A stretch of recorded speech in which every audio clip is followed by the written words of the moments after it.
മലയാള പ്രേക്ഷകരുടെ പ്രിയപ്പെട്ട താരങ്ങളിൽ ഒരാളാണ് സുജാത മോഹൻ. തമിഴ്, തെലുങ്ക്, മലയാളം തുടങ്ങിയ നിരവധി ഗാനങ്ങളിൽ വലിയ രൂപത്തിലുള്ള സ്വാധീനം സുജാത മോഹൻ ഉണ്ടായിരുന്നു. വലിയ രൂപത്തിലുള്ള പ്രേക്ഷക പിന്തുണയും സുജാത മോഹൻ ഇതിലൂടെ തന്നെ നേടിയെടുത്തിട്ടുമുണ്ട്. പ്രേക്ഷകരുടെ പ്രിയപ്പെട്ട ഗായികയെ മാറാൻ സുജാത മോഹന് വളരെ കുറഞ്ഞ സമയം മാത്രമേ ആവശ്യപ്പെട്ടു വന്നുള്ളൂ.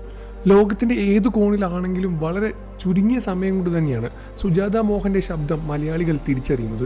അത്രമേൽ പ്രിയപ്പെട്ടത് തന്നെയാണ് സുജാത മോഹൻ മലയാളി പ്രേക്ഷകർക്ക് സുജാതയും. ഒരുപാട് വർഷങ്ങളായി മലയാളിയുടെ സങ്കട നിമിഷത്തിലും സന്തോഷത്തിലും എല്ലാം തന്നെ കൂടെ നിൽക്കുന്ന ഒരു ശബ്ദമാണ് സുജാതയുടേത്. മലയാളത്തിൽ മാത്രമല്ല, ബോളിവുഡിലും എല്ലാത്തിലും സുജാത മോഹൻ്റെ കഴിവ് സുജാത തെളിയിച്ചതുമാണ്. എന്നാൽ ഗാനത്തിൽ മാത്രമല്ല, തൻ്റെ വ്യക്തിജീവിതത്തിലും വലിയ രൂപത്തിലുള്ള അന്തസ്സും വലിയ രൂപത്തിലുള്ള അഭിമാനവും മുന്നോട്ട് പിടിക്കുന്ന താരമാണ് സുജാത. കഴിഞ്ഞ കുറേ വർഷങ്ങളായി, ഏതാനും 5 വർഷങ്ങളായി വലിയ രൂപത്തിലുള്ള പരിപാടികൾക്കൊന്നും തന്നെ മുന്നോട്ട് വരാതെ സുജാത മോഹൻ മാറി നിൽക്കുകയായിരുന്നു. ഇതിന് വ്യക്തമായ കാരണം എന്താണെന്ന് ഇതുവരെ പ്രേക്ഷകരും മനസ്സിലാക്കിയിട്ടുണ്ടായിരുന്നില്ല.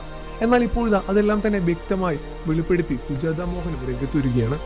കഴിഞ്ഞ 5 വർഷമായി താൻ എന്തുകൊണ്ടാണ് ഒരു സ്റ്റേജ് പ്രോഗ്രാം പോലൊന്നും തന്നെ ചെയ്യാത്തത് എന്നെല്ലാം തന്നെ വളരെ വ്യക്തമായി തന്നെ തുറന്നു പറയുകയാണ് സുജാത. തൻ്റെ ശബ്ദത്തിൽ വന്ന ഒരു മാറ്റം, തൻ്റെ തൊണ്ടയ്ക്ക് പറ്റിയ ഒരു പ്രശ്നമാണ് സുജാത മോഹൻ ഇത്തരമൊരു വലിയൊരു കടുത്ത തീരുമാനമെടുക്കാനുള്ള കാരണം. തനിക്ക് സംഭവിച്ച ഒരു അപകടത്തെ തുടർന്നായിരുന്നു ഇത്തരം വലിയൊരു കാരണം മുന്നോട്ട് വെച്ചത്. ഇത്തരത്തിലൊരു പ്രശ്നമായതുകൊണ്ട് തന്നെ വീണ്ടും പെട്ടെന്ന് റിക്കവറായി വരാൻ സാധിച്ചില്ല എന്നും ഒരുപാട് സമയമെടുത്തു എന്നും വീണ്ടും മലയാളത്തിലും തമിഴിലും ബോളിവുഡിലും എല്ലാം തന്നെ തൻ്റെ ശബ്ദം വീണ്ടും നിറയ്ക്കാൻ വേണ്ടിയുള്ള കഠിന പ്രയത്നത്തിൽ തന്നെയാണ് നടി സുജാത മോഹനും. കഴിഞ്ഞ 5 വർഷമായി താൻ വേദികളിൽ ഒന്നും തന്നെ പാടിയിട്ടില്ല. തൻ്റെ ശബ്ദത്തിൽ വന്ന മാറ്റമാണ് അതിനുള്ള കാരണവും. എന്നാൽ കഴിഞ്ഞ 2 വർഷമായി തന്നെ താൻ ജീവിതത്തിൽ വിട്ടുകൊടുക്കാതിരിക്കാൻ ശ്രമിക്കുകയാണ്.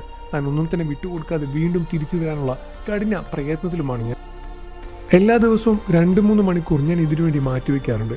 ഇനിയും കഠിനമായ പ്രയത്നവും എനിക്ക് ആവശ്യമുണ്ട് എന്നും ഉടനെ തന്നെ ഒരു തിരിച്ചുവരവ് നിങ്ങൾക്ക് കാണാൻ സാധിക്കുമെന്ന രൂപത്തിലാണ് സുജാതയും വെളിപ്പെടുത്തിയത്. ഈ ഒരു വാർത്ത കേട്ട് പ്രേക്ഷകരും വളരെയധികം സന്തോഷത്തിൽ തന്നെയാണ്. ഒരുപാട് കാത്തിരുന്ന ഒരുപാട് പ്രോഗ്രാമുകൾ നഷ്ടപ്പെട്ടിട്ടുണ്ട്. ഇനി വീണ്ടും അതെല്ലാം തന്നെ തിരിച്ചു കിട്ടുമല്ലോ എന്ന സന്തോഷത്തിൽ തന്നെയാണ് മലയാളി പ്രേക്ഷകർക്കും. നിങ്ങൾക്ക് സുജാത ഇഷ്ടമാണോ കാര്യം വീഡിയോയ്ക്ക് താഴെ കമൻറ്റ് ചെയ്ത് പറയാൻ മറക്കല്ലേ ഫ്രണ്ട്സ്. വാർത്തകളും വിശേഷവും എത്രയും പെട്ടെന്ന് അറിയാൻ നമ്മുടെ വീഡിയോ ഒന്ന് ലൈക്ക് ചെയ്ത് ചാനൽ ഇപ്പോൾ തന്നെ സബ്സ്ക്രൈബ് ചെയ്ത്